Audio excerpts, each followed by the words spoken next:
हिंदू राष्ट्र सेना सारे भारत में जिनकी इकाइयां हैं, हिंदुत्व की रक्षा के लिए जिनका व्रत है, जिनके अनेक साहसी कार्य हैं, ऐसे एक महावीर योद्धा के रूप में, एक संत के रूप में मैं आवाहन करता हूं श्रीमान धनंजय देसाई जी का।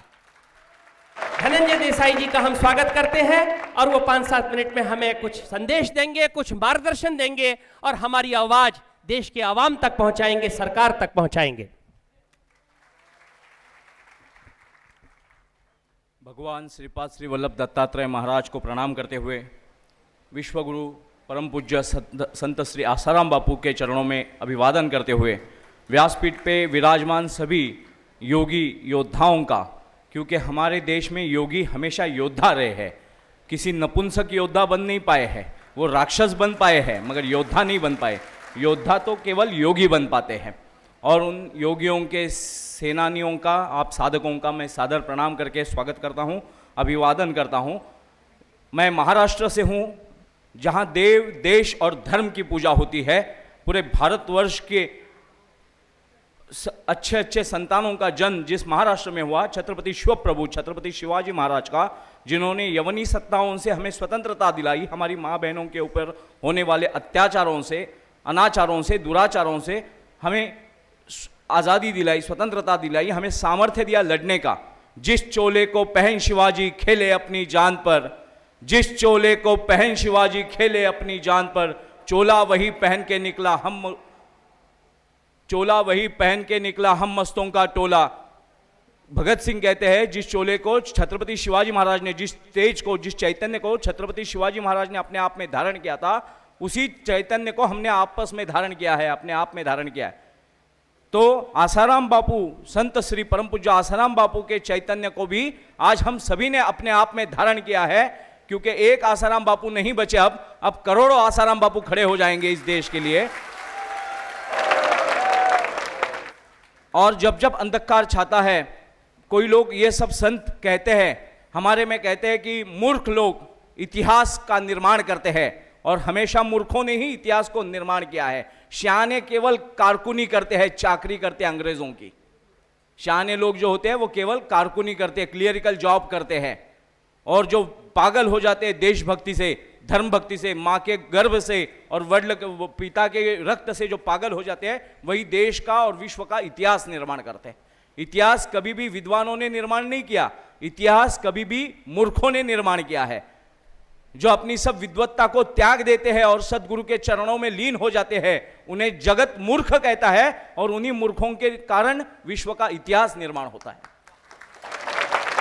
और अब हम सभी पागल लोग खड़े हैं, क्योंकि शाने लोग तो सब दिल्ली में बैठे हैं, हम पागल लोग यहां आए हैं, और हम पागलों ने निश्चय कर लिया है फिर इतिहास करवट बदलेगा। और सब लोग कहते हैं बापू निर्दोष है, बापू निर्दोष है। बापू कैसे निर्दोष है? बापू तो सबसे बड़े दोषी है इस दुनिया के।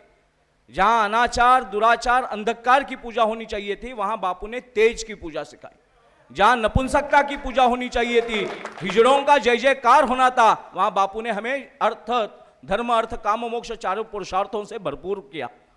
चारों पुरुषार्थों की जागृति बापू ने की, अंधकार का धिक्कार बापू ने किया, अनाचार दुराचार का धिक्कार बापू ने किया।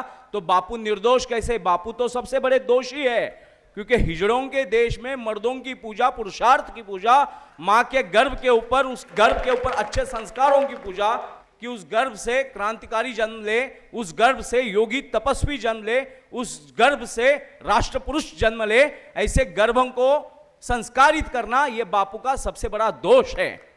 अगर बापू राखी सावंत को नचाते थे, बापू और किसी नपुंसक नेताओं को नचाते थे, उनके जन्मदिन साजरे करते थे, तो बापू दोषी नहीं थे, बापू महान योगी पुरुष बन जाते थे दुष्टों के राज में।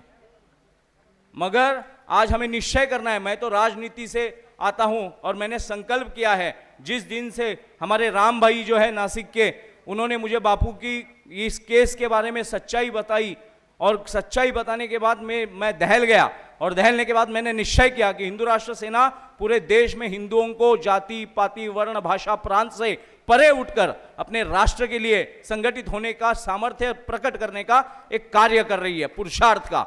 मैंने संकल्प किया कि अब एक ही कार्य है, बापू जब तक बाहर नहीं आएंगे तो आखिरी बूंद तक रक्त की हम संघर्ष करते रहेंगे।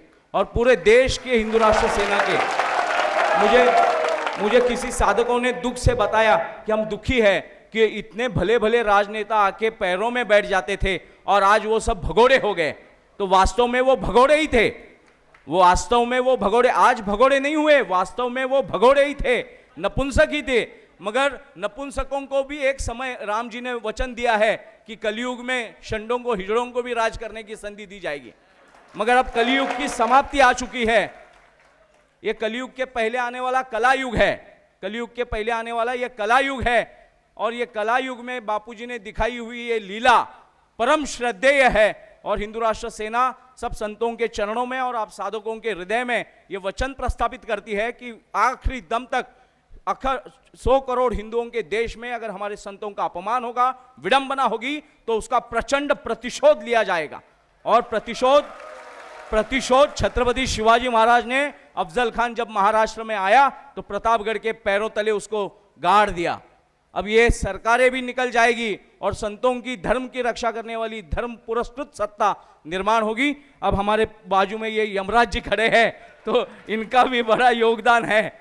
इन्होंने जो नियोजन और आयोजन, सब कड़वापन विष पीने का इन्होंने सब लीला रखी है, तो बस इनको भी प्रणाम करता हूं। जय हिंदू राष्ट्र। बहुत बहुत धन्यवाद है श्रीमान धनंजय देसाई जी का।